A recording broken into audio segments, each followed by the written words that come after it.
Baiklah, Assalamualaikum warahmatullahi wabarakatuh. Waalaikumsalam warahmatullahi wabarakatuh.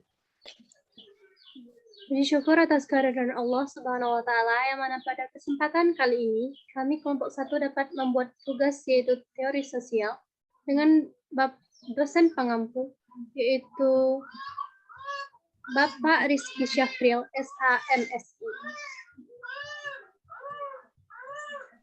Pada kesempatan kali ini kami akan menjelaskan tentang konsep dasar teori sosial. Yang beranggotakan yang pertama Muhammad Barik Irsyah, kedua Putri Maharani, yang ketiga Putri Mandaleni, yang keempat Rida Yasmin Indah.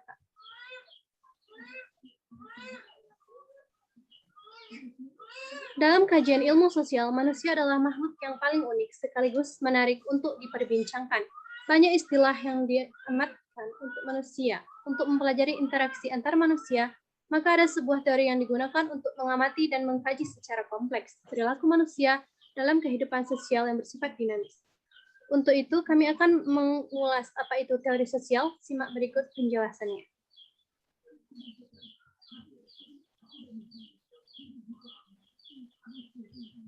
Yaitu apakah teori?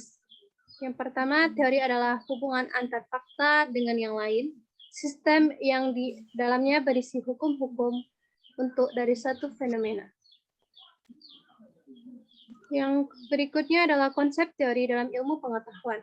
Teori di dalam ilmu pengetahuan berarti model atau kerangka pikiran yang menjelaskan fenomena alami atau fenomena secara sosial tertentu. Teori dirumuskan, dikembangkan, dievaluasi menurut metode ilmiah.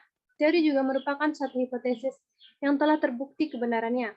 Manusia membangun teori untuk menjelaskan, meramalkan, dan menguasai fenomena tertentu. Berikutnya, pengertian teori. Teori adalah serangkaian atau variabel definisi dan dalil yang berhubungan saling berhubungan mendirikan sebuah pandangan sistematis mengenai fenomena dan menentukan hubungan antar variabel dan maksud menjelaskan fenomena alamiah. Yang pertama, teori adalah suatu set proposi yang terdiri dari atas konsep-konsep yang berhubungan. Yang kedua, teori memperlihatkan hubungan antar variabel atau antar konsep yang menyajikan atau pandangan yang sistematis tentang fenomena. Yang ketiga adalah teori haruslah menjelaskan variabelnya dan bagaimana variabel itu berhubungan. Itulah yang dapat saya sampaikan. Berikutnya akan disampaikan oleh teman saya, Putri Maharani. Kepada Putri Maharani dipersilakan. Baiklah, saya akan menyambung presentasi dari Putri Mayandaleni. Fungsi dan tujuan teori. Fungsi teori antara lain sebagai suatu ikhtisar, fakta, dan hukum yang dapat diterapkan. Teori berfungsi untuk mentransformasi suatu teori baru dapat untuk mentransformasikan atau dapat mengadakan perubahan hubungan antara hukum dan fakta.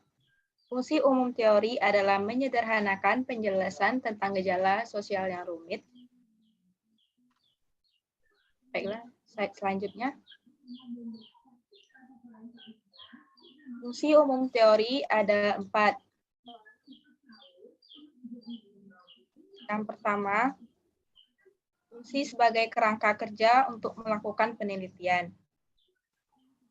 Yang kedua, teori memberikan suatu kerangka kerja bagi pengorganisasian butir-butir informasi tertentu. Yang ketiga, teori berguna untuk mengungkapkan kompleksitas peristiwa yang kelihatannya sederhana.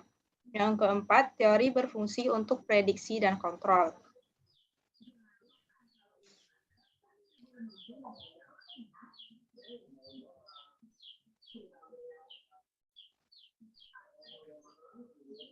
Satu, teori sebagai kerangka kerja untuk melakukan penelitian. Teori harus mampu membantu mensistematiskan, menyusun data, maupun pemikiran tentang data sehingga tercapai penelitian yang logis di antara aneka ragam data itu. Yang semula kacau balau.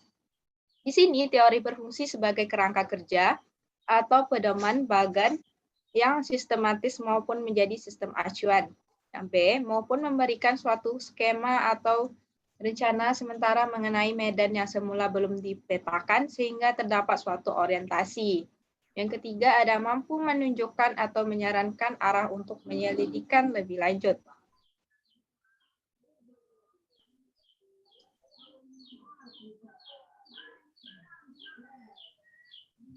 Yang kedua, teori memberikan suatu kerangka kerja bagi pengorganisasian butir-butir informasi tertentu.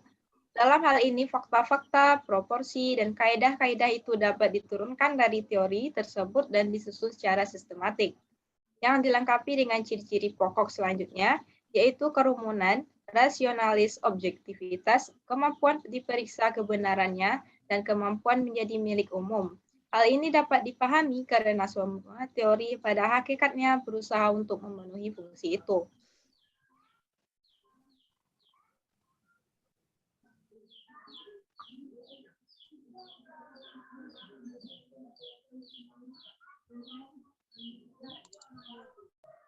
Yang ketiga, teori berguna untuk mengungkapkan komplektivitas peristiwa yang kelihatannya sederhana. Secara umum, fungsi ketiga dari suatu teori adalah bahwa teori sering mengungkapkan seluk-beluk dan komplektivitas peristiwa-peristiwa yang tampaknya sederhana, kejadian yang relatif sederhana yaitu tentang proses imitasi modeling, atau peniruan model ternyata kompleks karena memiliki implikasi yang luas bagi teori belajar dan pembelajarannya.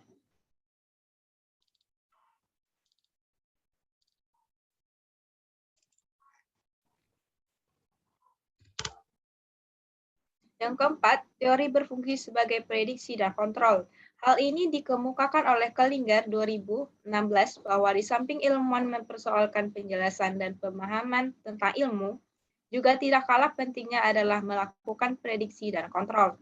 Para pendukung pandangan ini dapat mengatakan bahwa edukasi tentang suatu teori terletak pada kekuatan prediksinya. Jika dengan menggunakan suatu teori kita mampu membuat suatu prediksi yang akurat, maka teori itu akan dikukuhkan.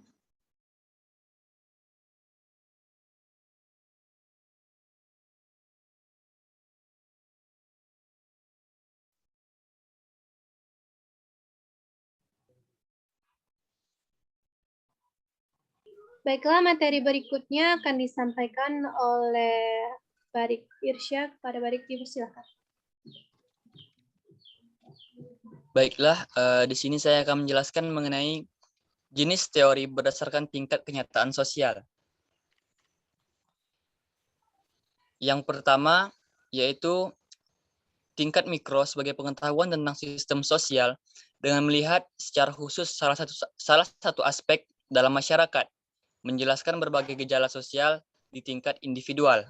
Lalu yang kedua adalah tingkat meso, yang merupakan salah satu dari klasifikasi teori sosiologi bersama dengan makro dan mikro, yang menjelaskan berbagai gejala sosial yang terjadi di tingkat komunitas, kelompok, dan atau itu organisasi. Yang ketiga yakni tingkat makro, yakni sebagai pengetahuan tentang sistem sosial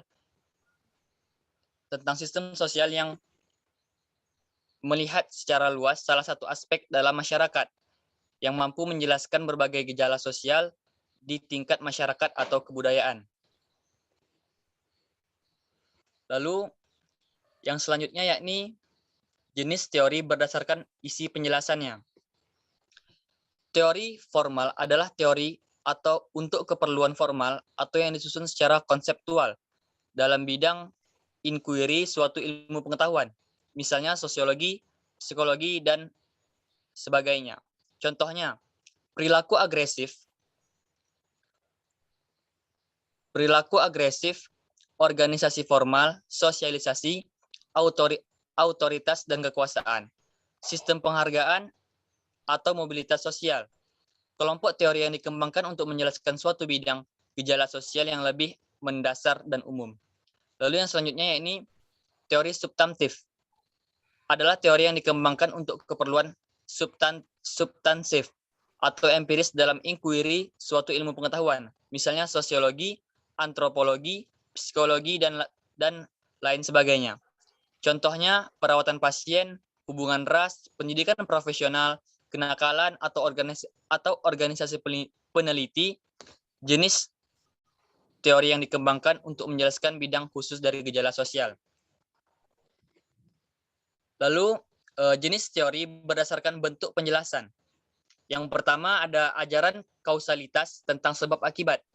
Kausalitas ini berlaku ketika suatu peraturan pidana tidak berbicara tentang perbuatan atau tindakan pidananya, dalam artian yang dilakukan dengan sengaja, namun menekankan pada hubungan antara kesalahan atau ketidaksengajaan dengan akibat. Yang kedua, teori struktural fungsional adalah sebuah teori yang berisi sudut pandang yang menafsirkan masyarakat sebagai sebuah struktur dengan bagian-bagian yang saling berkaitan. Teori interpretatif simbolik merupakan teori yang secara khusus mengkaji hakikat pentingnya makna bagi kehidupan manusia. Hal tersebut sejalan dengan ranah antropologi, sastra, yang secara khusus memberikan perhatian karya sastra terkait masalah manusia dan kebudayaan. Kelompok teori pemahaman selalu berusaha memberikan makna terhadap gejala-gejala sosial yang ada atau pemberian makna. Demikian materi dari saya kembalikan kepada moderator. Baiklah, selanjutnya akan disampaikan oleh Rida Yasmin Indah Fardilah, kepadanya dipersilahkan. Baiklah, saya akan melanjutkan presentasi dari Badik Irsya, yaitu tentang teori sosial. Teori sosial merujuk pada ide, argumen, hipotesis, eksperimen pemikiran, dan spekulasi penjelas tentang bagaimana dan mengapa masyarakat manusia atau elemen, serta struktur masyarakat semacam itu terbentuk, berubah, dan berkembang seiring waktu atau menghilang. Teori sosial merupakan instrumen yang sangat bermanfaat untuk membaca realitas kehidupan manusia dalam interaksinya dengan sesama. Dengan teori sosial, seorang dapat menghimpun informasi yang lebih sistematik dan kemudian dapat dimanfaatkan untuk mendukung perjuangan dalam pergumulan hidup, atau disebut dengan survival of the fittest yang kompleks. Selanjutnya yaitu teori sosial menurut para ahli. Yang pertama menurut Emil Durkheim. Teori sosial menurut Emil Durkheim adalah bahwa ketika kita ingin melihat suatu kebudayaan, maka dapat dilihat pula institusi dan norma yang ada dalam kebudayaan tersebut. Sebab masyarakat tersebut dari institusi dan norma-norma tersebut. Contoh yaitu, misalnya sebuah institusi yang terjadi di masyarakat ketika terjadi kebobrokan seperti halnya korupsi. Walaupun dari sudut pandang sosial bahwa persoalan tersebut terjadi karena sistem atau faktor individu, tetapi menurut pandangan sui generis bahwa sistem tidak lain adalah sebagai makhluk yang terus-menerus hidup dan berkembang di luar realitas individu. Walaupun sistem itu awalnya dibentuk oleh individu-individu, pada perkembangannya, sistem itu bergerak menemukan pola sendiri di luar yang digariskan oleh kesepakatan individu.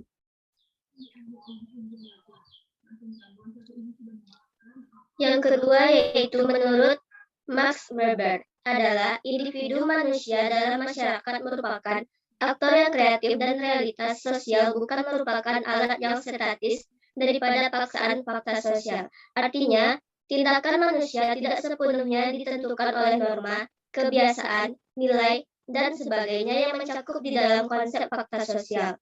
Walaupun pada akhirnya Weber mengakui bahwa dalam masyarakat terdapat struktural, sosial, dan pranata sosial.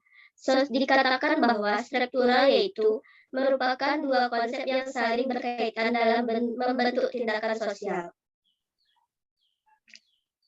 Selanjutnya menurut Auguste Comte dan Pitirim Sorkin, yaitu untuk menjelaskan kemajuan evolusioner umat manusia dari masa primitif sampai ke peradaban Prancis abad ke-19 yang sangat maju.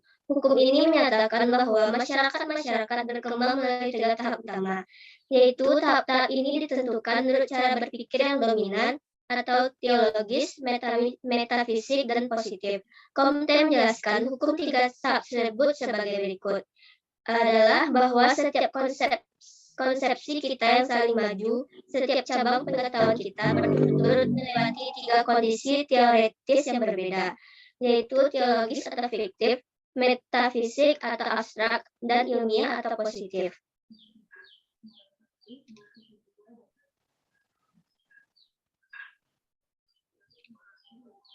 Selanjutnya yaitu kesimpulan.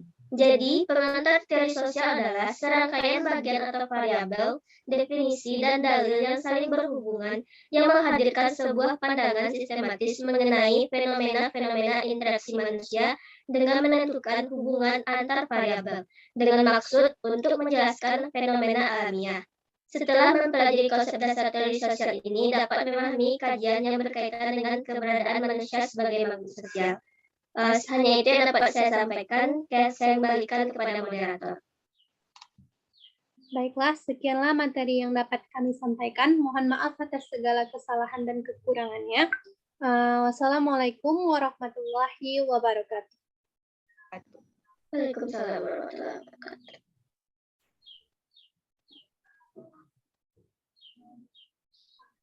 Coba aku kembaliin dulu ya, tahu-tahu udah kerekam gitu. Kalau nanti semisalnya nggak kerekam, ya kita ulang lagi. Aku tutup dulu ya, sebentar. Oke.